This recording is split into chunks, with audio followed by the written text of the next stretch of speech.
kota kita gitu ya. Nah, yang tadi kalau bahasa kita, kalau orang mau nyata ke Islam, apalagi pakai itu Pak? Dari Bapak tentang pergeseran industri ini, yang contohnya salah satunya adalah Cilegon. Dia punya yang apa, seperti kata Pak Anies, dia punya apa investasi 20 miliar tapi hanya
Jabatan Perencanaan Alam Muda. Kemudian ada Ibu Hani Pevi Mulyani, Jabatan Statistik kali pertama di Badan Pusat Statistik BPS Provinsi Banten. Mungkin di sesi ini kita bagi dua juga, kami persilakan kepada Bapak narasumber dan Ibu narasumber, kami beri waktu sekitar 30 menit. Setelah itu sesi kedua kita isi dengan persepsi orang. Kalau yang kita lihat gini, kalau misalkan orang kalau mau nyari kerja di sana, kita ini sebenarnya KHT gini, yang mungkin saya alami, saya alami. Jadi seakan-akan di Senaker itu bisa memasukkan kerja Pak, yang mungkin selama ini terbebani dengan kita. Makanya selalu yang kita sampaikan itu, kita hanya berusaha mempertemukan antara pemberi kerja dengan pencari kerja dengan cara data-data angka 1 yang terdapat di kita itu semuanya kita dorong setiap ada kebutuhan tenaga kerja di kota kita gitu ya. Nah, yang tadi kalau bahasa kita, kalau orang mau nyata ke Islam, apalagi pakai itu Pak.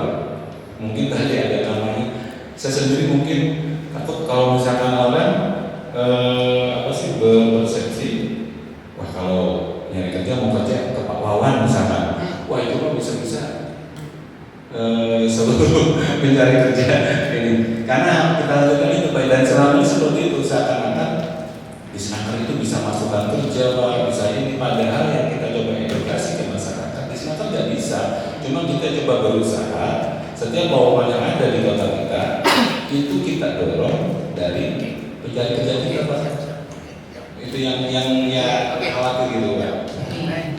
pemakaian datanya yang hafal 2023. Menurut pendapat Bapak bagaimana untuk perhitungan tersebut, sedangkan capaian anggaran itu kan berdasarkan kinerja yang tahun ini gitu, yang satu. Terus yang kedua, data pekerja ke BPS ya, data pekerja anak ya 10 sampai 16, di mana kategori anak itu kan banyak ya, maksudnya di kita kan menurut undang-undang itu anak itu adalah 17 tahun atau 18 tahun lah ya di undang-undang. Data BPS ini mengacu ke kemana gitu ya, sedangkan di bidang pengawasan pun tidak ada gitu ya data pekerja anak gitu kan, maksudnya hanya sinkronisasi lah ya dari apa gitu. Kemudian yang berbeda di kita ada rencana tenaga kerja ya Pak ya, dan setelah ini kan akan dibuat lagi untuk pemimpinan yang baru gitu kan. Apakah dari rencana tenaga kerja itu kita sebagai rujukan untuk membuat renstra gitu kan, apakah renstra itu akan direview lagi gitu kan, sedangkan kita kan punya proyeksi kebutuhan tenaga kerja apa yang dibutuhkan gitu kan ya, apakah itu menjadi rujukan dari Bapeda untuk membuat renstra. Dan untuk Bapeda itu, Bapeda juga untuk serapan tenaga kerja, katanya kan Banten itu kan adalah di sektor industri ya Pak ya.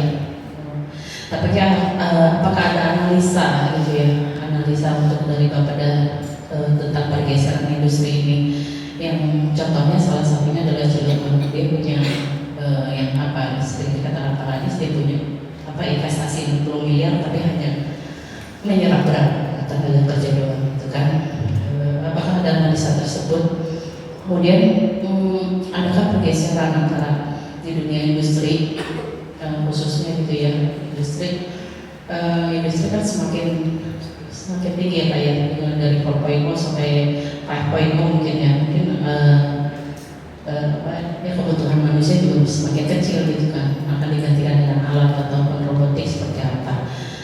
Jadi kemungkinan ada suatu pergeseran mungkin Pak ya, pergeseran dari dunia industri ini ke dunia misalnya perdagangan atau sektor lainnya gitu. Nah, apakah jadi pertimbangan dari Bapeda tersendiri itu karena Banten itu kan katanya turun di tahun ini, tetapi kita nggak tahu nanti Februari naik lagi atau apa gitu loh Pak. Itu saja Pak, mungkin treatment dari Bapeda ini cukup bisa mengambil suatu kebijakan yang untuk menurunkan angka pengangguran, khususnya di IPK juga seperti kita penguatan data bisa menaikkan jumlah IPK itu dari 9 indikator. Baik, terima kasih. Wassalamualaikum warahmatullahi wabarakatuh. Nah, kemudian ada subindikator proporsi lapangan pekerjaan informal non pertanian, kemudian ada proporsi lapangan pekerjaan informal non pertanian laki-laki, kemudian yang proporsi lapangan pekerjaan informal non pertanian bagi perempuan, dan yang terakhir di indikator utama kesempatan kerja itu proporsi lapangan pekerjaan informal pertanian. Dan selain itu dari BPS juga supply gitu ya, data produk domestik regional itu khususnya atas dasar harga konstan yaitu pada tahun 2010. Kemudian ada rata-rata upah selama sebulan. Jadi di survei Sapnas ini kami menanyakan ke pekerja sampel bagi responden yang bekerja itu berapa upah yang diterima gitu ya. Kalau dulu gaji bersihnya, penghasilan bersihnya, kalau yang salah itu penghasilan bersihnya. Kalau karyawan dulu itu gaji plus tunjangan yang kinerja dan sebagainya gitu. Ada beberapa tunjangan yang tidak dimasukkan. Kemudian kalau yang berusaha itu pendapatan bersih bukan usaha. Kemudian di Sapnas juga kita menanyakan rata-rata jam kerja selama seminggu yang lalu. Jadi ketika responden itu aktivitasnya apa gitu, misalnya apakah pekerja di sini mencari kegiatan yang mencari penghasilan atau membantu mencari penghasilan ya, yang intinya mendapatkan keuntungan atau penghasilan minimal dalam seminggu itu dikatakan bekerja. Jadi ketika responden tersebut melakukan kegiatan yang didefinisikan bekerja minimal 1 jam dalam seminggu, itu ditanyakan berapa jam kerja selama seminggu yang lalu. Dihitung dari 7 hari yang ada berapa yang aktifnya ya. Kemudian ada juga ditanyakan itu kan seminggu yang lalu ya, ditanyakan juga nanti. Baik Bapak Ibu, ini kita kan sering begini ya, bahwa kita sering senang gitu, ingat sejarah bahwa dulu kakek nenek moyang kita itu seorang pelaut, terus bisa menguasai ASEAN, bahkan sampai ke level Asia. Dan ini juga histori yang kita punya di Banten. saya senang banget sama slide ini karena kita bisa lihat Banten itu punya posisi geografis yang luar biasa. Dulu tahun 90-an saya pernah PKL di Rangkas di Kemang. Terus pas awal reformasi teman-teman mahasiswa itu Malang, Malang dan teman-teman mahasiswa lainnya mulai itu demo untuk mendukung pendirian Provinsi Banten. Kalau saya secara pribadi setuju. Kita dari Bandung gitu Pak, masuk 90-an ke sini, mungkin Bapak juga pernah dulu atau kita semua pernah dulu datang ke Sehan kalian terus saya ingin bercanda satu maksudnya wilayah Magelang ya kayak apa Magelang Izin Bapak Ibu. Masuk ya tapi terkait dalam konteks lapor penyusunan indeks pembangunan kan gitu. Iya. yang mana salah satunya indikator utama adalah pembagian pelatihan kerja. Dan Terkait pembagian pelatihan kerja bahwa di iya ya gitu ya. amanat Apa ibu ya? Permenaker Oh gitu. 2017 itu ada subsidi Samanya. sebagai bahan Tadi penyusunan. nggak ada. Ada subindikator yang terkait LPK atau lembaga pelatihan kerja dalam penyusunan IPK tahun 2020. Iya, tapi Izin sebagai bahan diketahui bahwa itu Ibu substansi saya di sekarang. Snaker atau Kemenaker yang mempunyai UPTP Mikro. atau Apa APK saya kan apa indeks UPTP pelatihan kerja yang kami dari Snaker dan Mari Bu ya, mari ya. di tahun 2024 ini menyelenggarakan 20 program pelatihan yang mana dari 20 ini tahun ini ada total 55 paket. 55 paket alhamdulillah sudah selesai dilaksanakan yang bersumber dana dari APBD dibagi dalam 5 gelombang. Satu gelombangnya 11 kelas. Jadi satu kelas biasa 16 orang. Dan juga dengan binaan dari BPPP Serang kami laksanakan juga dengan sumber dana dari APBN banyak 6 kelas.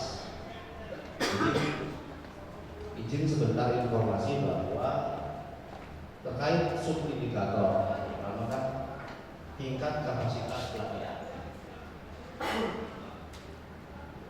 Tingkat kapasitas di sini sebagai data penyusun IPK terdiri dari LPK pemerintah dan LPK swasta tentunya Bapak Ibu mungkin belum semua yang disahkan atau dan sudah punya BLK. Cilegon ada, Kabupaten Tangerang, Pandeglang, Lebak, Kota Tangerang, Tangsel sendiri yang dulu yang punya. Mungkin belum semua terkait BLK. Dan juga di dalam subindikator berikutnya ada lulusan pelatihan kerja.